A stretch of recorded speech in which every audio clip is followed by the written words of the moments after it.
Hello दोस्तों, map series के दूसरे वीडियो में आज हम भारत के राज्यों और केंद्र शासित प्रदेशों के बारे में बात करेंगे कि भारत के मैप को किस तरह से स्टडी किया जाए, किन किन बातों का ध्यान रखा जाए, जिन्हें हम पॉइंट्स टू बी रिमेंबर्ड कह सकते हैं, कि जिससे जो इससे संबंधित जो प्रश्न आते हैं उनको हम आसानी से सॉल्व कर पाएँ।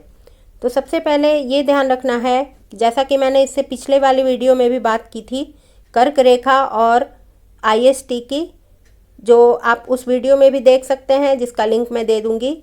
भारत के मैप को अगर हम देखें तो भारत में जो कर्क रेखा है और जो मानक मध्याह्न रेखा है, ये किन किन राज्यों से होकर गुजरती है, क्योंकि इससे संबंधित प्रश्न आते हैं, ये आपको ध्यान में रखना चाहिए। तो किन किन राज्यों से होकर गुजरती है वो याद रखना है। दूसरी बेसिक बात कि भारत में कितने राज्य और केंद्र शासित प्रदेश हैं। भारत में 28 राज्य और 8 केंद्र शासित प्रदेश हैं। इन सभी की राजधानियों को याद रखना चाहिए। जो कैपिटल सिटीज़ हैं उनके बारे में ध्यान में रहना चाहिए। और सभी राज्यों और केंद्र शासित प्रदेशों में कुछ महत्वपूर्ण स्थल होते हैं जो प्रसिद्ध होते हैं अलग अलग कारणों से, उसकी जानकारी होनी चाहिए। इसके बाद हम आगे बढ़ते हैं कि जो क्षेत्रफल के अनुसार भारत के जो राज्य हैं उनका क्रम क्या है। सबसे पहले बड़े राज्यों को देखते हैं। तो भारत का जो सबसे बड़ा राज्य है वो है राजस्थान, दूसरे नंबर पर है मध्य प्रदेश, तीसरे नंबर पर है महाराष्ट्र। तो राजस्थान, मध्य प्रदेश, महाराष्ट्र यानी कि RMM। अब छोटे राज्यों को देखते हैं। छोटे राज्य कौन है? तो सबसे जो छोटा राज्य है वो है गोवा, उससे थोड़ा बड़ा राज्य है सिक्किम, और उससे थोड़ा बड़ा राज्य है त्रिपुरा।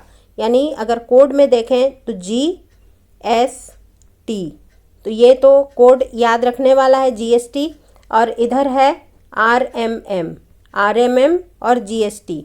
अब जनसंख्या के अनुसार हम देखें तो भारत का जनसंख्या के अनुसार सबसे बड़ा राज्य उत्तर प्रदेश है और सबसे छोटा राज्य जनसंख्या के अनुसार सिक्किम है।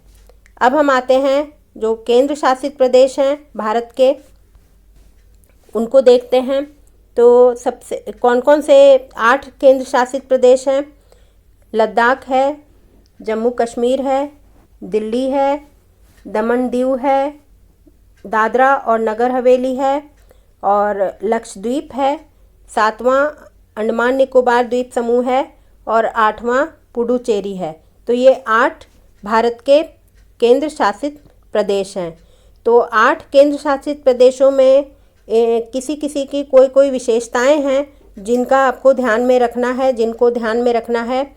जैसे जम्मू कश्मीर जो है उसमें उसकी 2 राजधानियां हैं, ये आपको ध्यान में रखना है।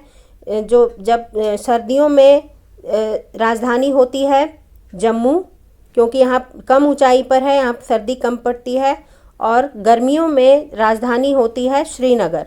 तो 1872 से 2021 तक ये जो राजधानियों का जो स्थानांतरण होता था इसको दरबार मूव कहा जाता था। अब ये नाम नहीं कहा जाता है, लेकिन ये यहाँ के बारे में एक इम्पॉर्टेंट फैक्ट है जिसका आपको ध्यान रखना है। दूसरा जो एक केंद्र शासित प्रदेश है पुडुचेरी, इसके बारे में कुछ महत्वपूर्ण जानकारी है कि पुडुचेरी का जो क्षेत्रफल है वो 4 हिस्सों में बटा हुआ है और ये 3 राज्यों में इसका विस्तार है।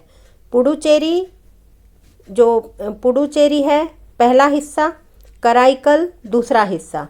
ये दोनों हिस्से जो हैं वो तमिलनाडु में हैं, जिसमें कि पुडुचेरी जो है इस केंद्र शासित प्रदेश की राजधानी है। तीसरा हिस्सा जो है वो यनम है। यनम जो है आंध्र प्रदेश में है, और माहे जो है वो केरल में है।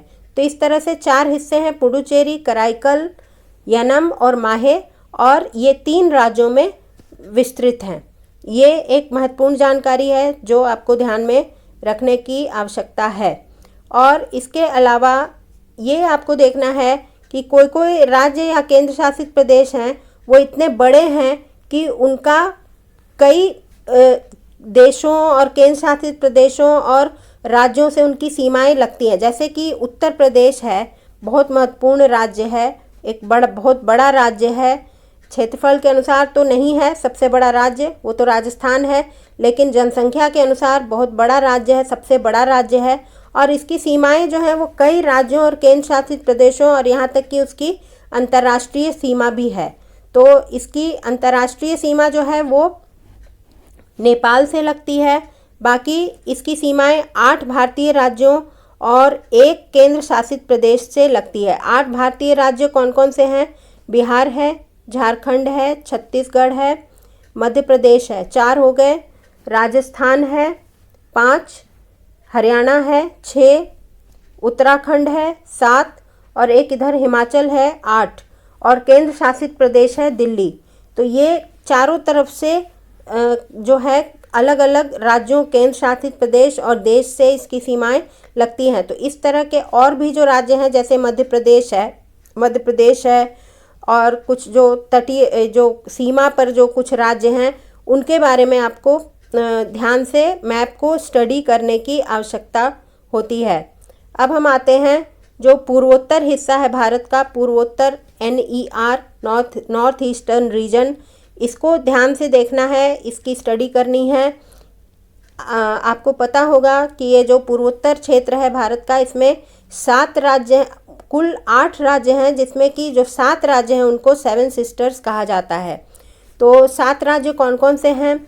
एक है अरुणाचल प्रदेश, दूसरा है असम, ये ए है। और उसके बाद एक सीरीज़ है नागालैंड, मणिपुर, मिज़ोरम, त्रिपुरा, मेघालय। तो ये 7 राज्य हैं। इस क्रम में आप याद रख सकते हैं, अरुणाचल प्रदेश, असम, नागालैंड, मणिपुर, मिज़ोरम, त्रिपुरा, मेघालय। तो ये 7 राज्य हैं जिन्हें 7 सिस्टर्स कहा जाता है। और 8वां राज्य है सिक्किम, तो आप इन्हें इन 7 सिस्टर्स का भाई मान सकते हैं। इसकी राजधानी गैंगटॉक है। और ये जितने भी राज्य हैं इनकी राजधानियों को याद रखना है। और इसके अलावा इस क्षेत्र की एक और विशेषता है कि इस क्षेत्र में अंतर्राष्ट्रीय सीमा बहुत लंबी है। 5182 किलोमीटर लंबी अंतर्राष्ट्रीय सीमा है जो अलग अलग देशों से लगती है। इसको आप विशेष रूप से इसमें मैप स्टडी आपको करने की ज़रूरत पड़ेगी। और ये जो पूर्वोत्तर क्षेत्र है, ये यहाँ पर ये सिलीगुड़ी कॉरिडोर है जो पश्चिम बंगाल में है, ये इसके माध्यम से मुख्य भारत से जुड़ा हुआ है। पूर्वोत्तर क्षेत्र का सबसे बड़ा जो शहर है पूर्वोत्तर क्षेत्र का, महानगर कौन है? महानगर है गुवाहाटी, जिसको पूर्वोत्तर क्षेत्र का प्रवेश द्वार भी कहा जाता है। अब आते हैं जो दक्षिण की ओर चलते हैं।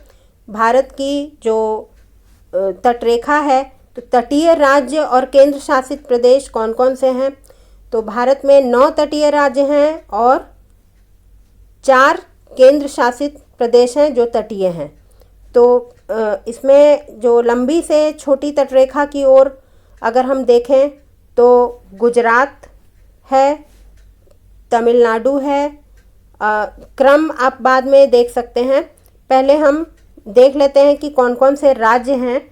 गुजरात है, महाराष्ट्र है, गोवा है, कर्नाटक है 4, केरल है 5, तमिलनाडु है 6, आंध्र प्रदेश है 7, उड़ीसा है 8 और पश्चिम बंगाल है 9। तो ये 9 तटीय राज्य हैं भारत के। और केंद्र शासित प्रदेश कौन कौन से हैं?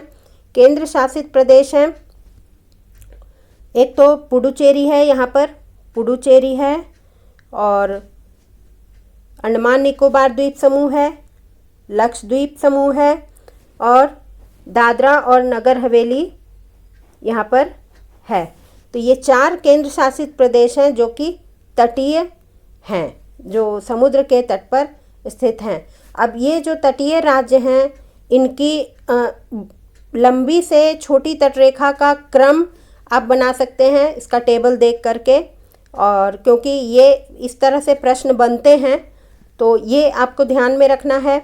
दूसरा कि भारत की तटरेखा की कुल लंबाई कितनी है? भारत की तटरेखा काफ़ी लंबी है, तो इसकी लंबाई को देखें तो इसकी कुल लंबाई 11,098.81 किलोमीटर है, यानी कि लगभग लगभग 11,100 किलोमीटर याद रखने के लिए ये आप मान सकते हैं, जिसमें कि मुख्य भूमि की तटरेखा की लंबाई 7870.51 किलोमीटर है और द्वीपीय क्षेत्र की तटरेखा की लंबाई 3228.3 किलोमीटर है। तो ये अगर दोनों को जोड़ दिया जाए, मुख्य भूमि की तटरेखा की लंबाई और द्वीपीय क्षेत्र की तटरेखा की लंबाई, तो दोनों को मिलाने के बाद 11,100 किलोमीटर की लंबाई होती है कुल तटरेखा की लंबाई। और मुख्य भूमि की अलग है 7,870 लगभग किलोमीटर और द्वीपीय क्षेत्र की है 3,228 किलोमीटर। तो ये कुछ बातें हैं जो भारत के राज्यों और केंद्र शासित प्रदेशों के संदर्भ में, इसके मानचित्र के संदर्भ में, इसके अलग अलग हिस्सों के संदर्भ में आपको ध्यान में रखना है और प्रश्न सामान्यतः यहीं से बनते हैं। तो आशा है आज का वीडियो आपको अच्छा लगा होगा। अच्छा लगा तो लाइक करें, चैनल को सब्सक्राइब करें। फिर से मिलेंगे एक नए वीडियो में, तब तक के लिए नमस्कार।